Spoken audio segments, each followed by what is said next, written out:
E além da CPMI do 8 de janeiro, Arthur Lira leu o requerimento para a criação da CPI que busca investigar a atuação do MST nas invasões recentes pelo Brasil.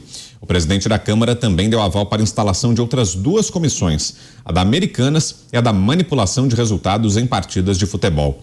Segundo informou Lira, as CPIs do MST e da Americanas terão 27 membros titulares e 27 suplentes cada.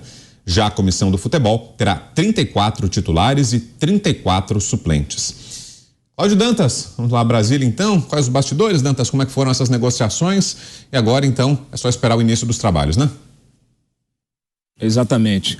Bom, o Arthur Lira naturalmente colocou todo o arsenal em campo. Esse arsenal ele servirá às negociações para ampliar o espaço na máquina pública, para a liberação de emendas aos parlamentares.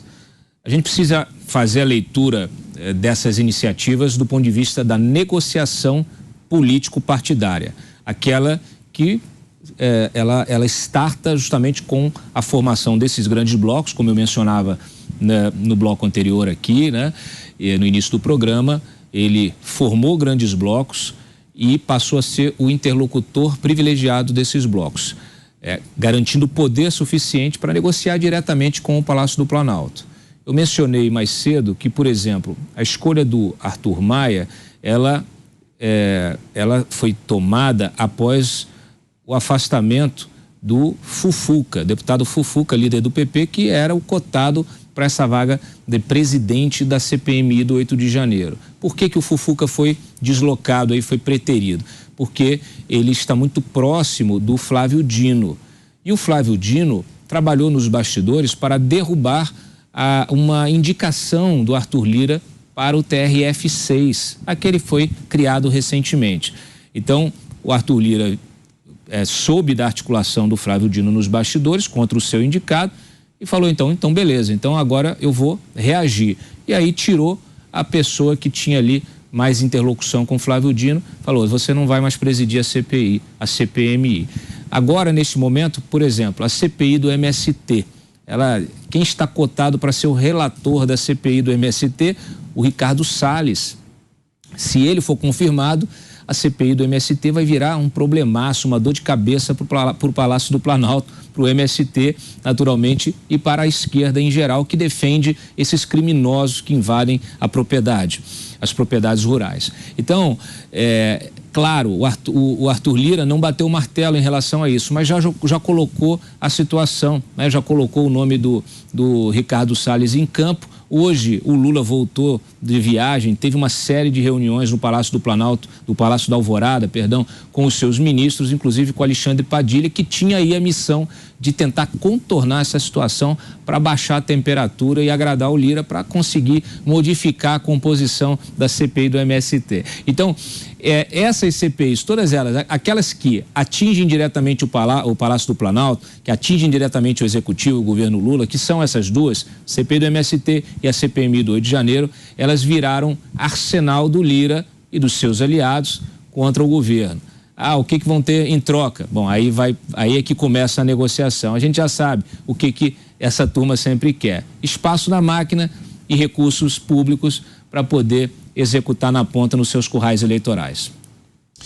Agora, Pavi, sobre CPI do MST a gente falou bastante, isso é favorável, né? A abertura. Mas e em relação aos outros dois? Seria favorável que as polícias prendessem e não precisasse de CPI, né? Mas... Pois era o ideal, né? Exatamente. Mas e o caso Americanas e a manipulação dos resultados do futebol, você acha que são casos de CPI também, Pavi? Bom, isso levanta uma dúvida muito grande na minha cabeça, porque nós temos a questão mais séria, que é o 8 de janeiro. Foi lido, CPMI. Aí nós vamos ter a do MST, que já estava anunciada, já era sabida, e que é realmente urgente, porque os sem terras estão invadindo, depredando, causando terror no Brasil. Então é urgentíssimo.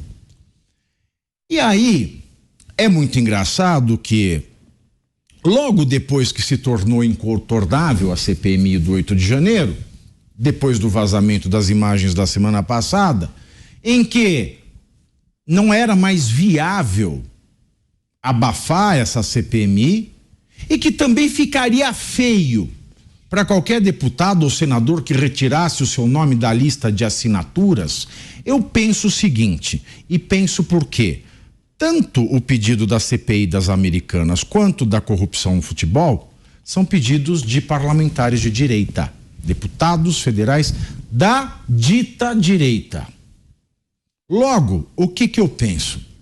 Será que essas CPIs são parte de uma tentativa desses deputados que, olha Lira, olha governo, olha meus amigos, vai ficar muito feio tirar o nome da CPMI, mas a gente pode criar outras 2 CPMIs que vai retardar e vai atrapalhar o bom funcionamento das demais. Porque do MST ela está bem encaminhada pelo Salles. A do 8 de janeiro é a do fim do mundo. Então, para atrapalhar, a gente cria mais 2, a gente trabalha de 6 a 9 dias aqui em Brasília, tem 6 meses de prazo, então vai atrapalhar. Aí eu me pergunto, isso é imprudência, ou seja, burrice, porque o que se quer com a Americana? Se quer pegar o Cristiano Zanin, que foi contratado pelas lojas americanas. E da corrupção do futebol, acho que algum hooliganismo. Então, ou é ingenuidade / burrice, ou nós temos aqui uma tentativa de fazer com que as outras 2 importantes não andem a contento, porque ficaria feio tirar o nome lá, mas a gente insiste de cá e faz tudo andar de maneira mais lenta e menos eficiente. Nós vamos saber se a direita existe no Brasil na terça que vem. Se o PL 2630, que é o PL do PL Calabar, for aprovado, nós vamos ter certeza que não existe direito no Brasil. E aí eu sou levado a pensar que Americanas e corrupção no futebol foram criadas por parlamentares de direita que, com vergonha de tirar o nome da lista da CPI do 8 de janeiro, da CPMI do 8 de janeiro, criaram essas 2 para atrapalhar o 8 de janeiro e o MST e ajudar o governo. Você, Mota, que achou desse anúncio da criação dessas 3 CPIs na Câmara dos Deputados? A minha reação foi achar que eu não tinha escutado direito, né? CPI das Americanas, CPI do futebol, com tudo que está acontecendo no Brasil hoje, é como você tá no Titanic, que começa a afundar, e você resolve reclamar da música que a orquestra está tocando, porque a orquestra está desafinada. É impossível de compreender. Embora essas observações que o Pavinato fez, essas explicações, diante de tudo que acontece hoje no Brasil, eu acho que elas são totalmente plausíveis e possíveis. Quanto à CPI do MST, já estava na hora. E uma CPI do MST com Ricardo Salles como relator vai ter um gostinho especial, porque há muitos anos de atraso a serem recuperados por essa CPI. São muitos anos em que foi permitida a existência de um bando de pessoas cuja atividade é invadir e destruir a propriedade alheia. Eles, inclusive, têm coordenadores, diretores, vão passear na Europa, participam de comitivas oficiais, dão declarações, publicam em redes sociais o calendário das invasões. Vocês imaginam o PCC publicando nas redes sociais o calendário dos assaltos ou das entregas de carregamento de droga?